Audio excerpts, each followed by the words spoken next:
A minha investigação revelou que o homem conhecido como João de Deus, um suposto curandeiro e médium que vive em Abadiânia, no interior de Goiás, no Brasil, é um abusador sexual em série que abusava mulheres há mais de 40 anos.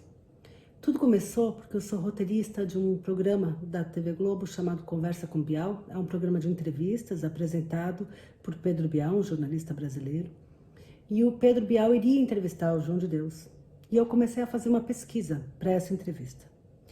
E a primeira pessoa com quem eu conversei é alguém próximo a mim, que me disse logo de cara que sabia, já tinha escutado muitos rumores de que ele era um abusador, de que ele abusava das mulheres e que elas eram tiradas da salinha dele, muitas gritando e eram consideradas histéricas. Muitas vezes ele falava que eram espíritos que estavam atacando elas. Eu achei isso muito estranho e resolvi começar a investigar isso que ela me trouxe. Ela frequentava muito a casa dele, já morou lá algumas vezes e me dizia que ela tinha uma posição naquela estrutura social, porque ela segurava a bandeja que tinha os instrumentos para uma cirurgia espiritual que ele fazia, que era uma cirurgia física. Ele abria a pele, raspava o olho. Então, quando ela me falou que ela tinha essa posição na estrutura, eu identifiquei ela como uma fonte muito importante para me trazer informações e ela trouxe.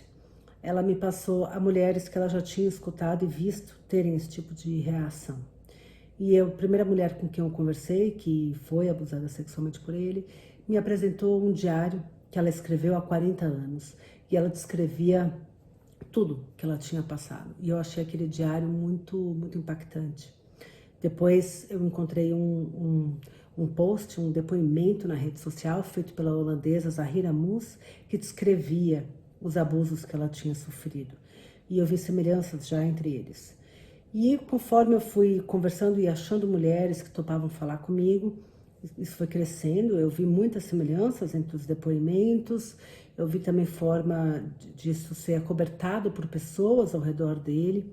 Essas mulheres tinham muito medo, e isso foi uma grande dificuldade da apuração, na verdade, porque elas tinham medo.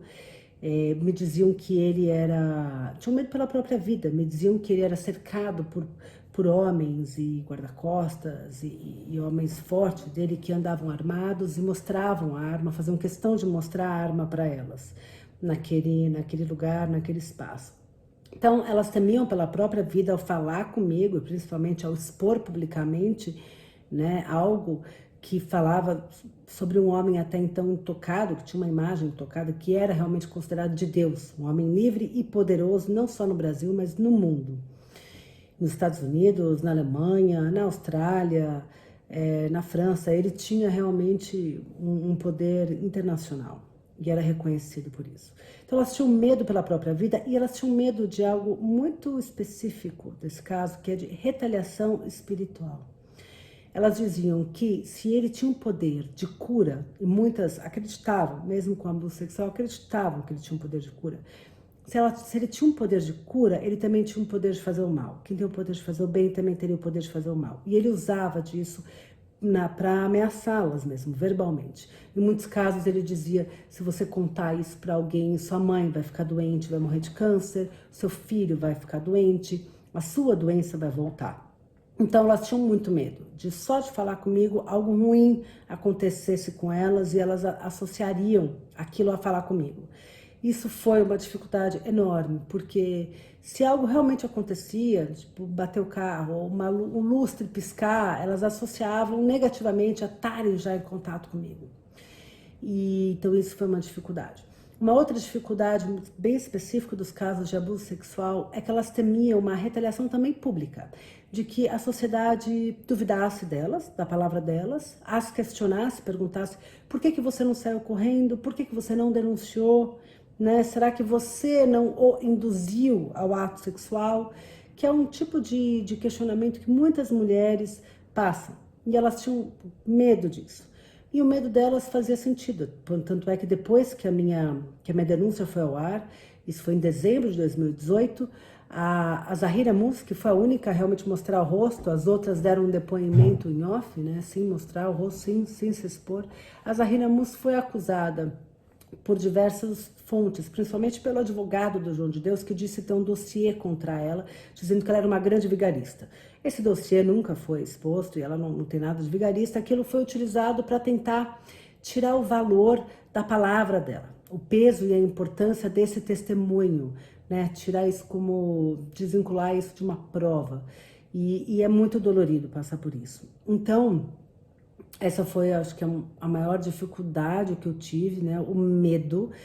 E também outras pessoas, até poderosas, assim, celebridades, procuraram os meus chefes, questionando o que a gente estava fazendo, dizendo que a gente ia sujar o nome de um homem santo e que a gente estava sendo irresponsável. Então, várias pessoas, isso estava muito concentrado em mim como investigador, então várias pessoas trouxeram essa dúvida pessoalmente à minha pessoa, né, para mim. Começaram a me questionar pessoalmente, colegas de trabalho também me questionaram.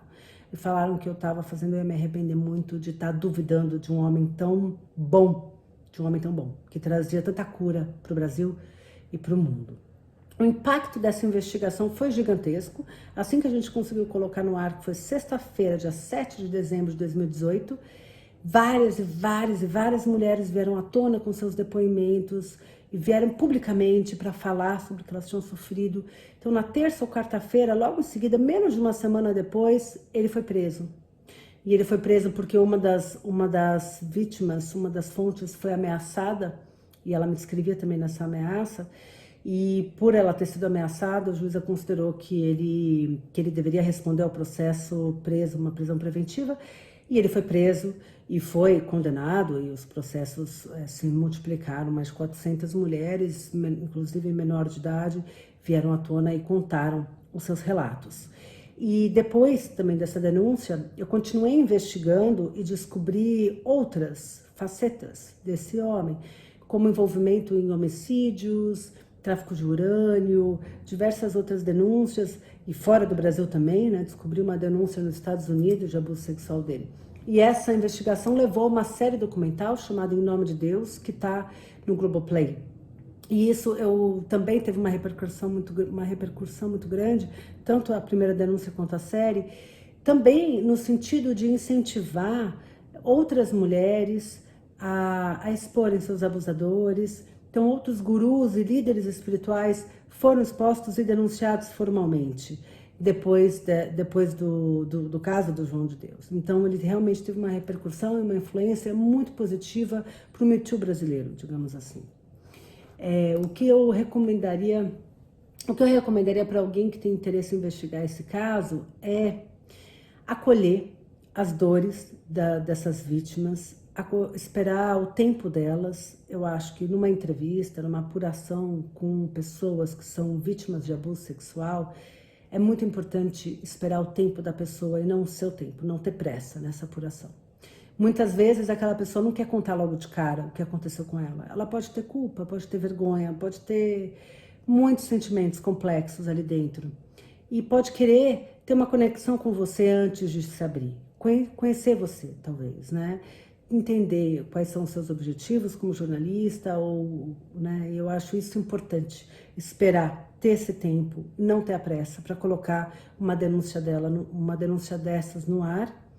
Eu também acho importante ter em mente que a gente não pode prometer que nada vai acontecer com essa vítima, no sentido de não sofrer alguma retaliação ou de não ser criticada pela sociedade, porque a gente não tem o poder de prometer que isso não vai acontecer. Como no meu caso, por exemplo, a Zahira foi criticada e foi questionada, totalmente sem fundamento, mas isso pode acontecer e essas mulheres ou homens estão sujeitos a isso. Então eu acho importante deixar claro que a gente não tem como prometer, mas pelo menos no meu caso, sempre deixei claro que não tinha como prometer que isso pudesse acontecer, mas que o interesse era de realmente tentar impedir que ele continuasse fazendo isso de certa forma e expor algo que é muito prejudicial e até então não presente, não disponível para o público, né? Uma informação que ainda não estava disponível para o público e muito relevante. Então eu acho isso fundamental.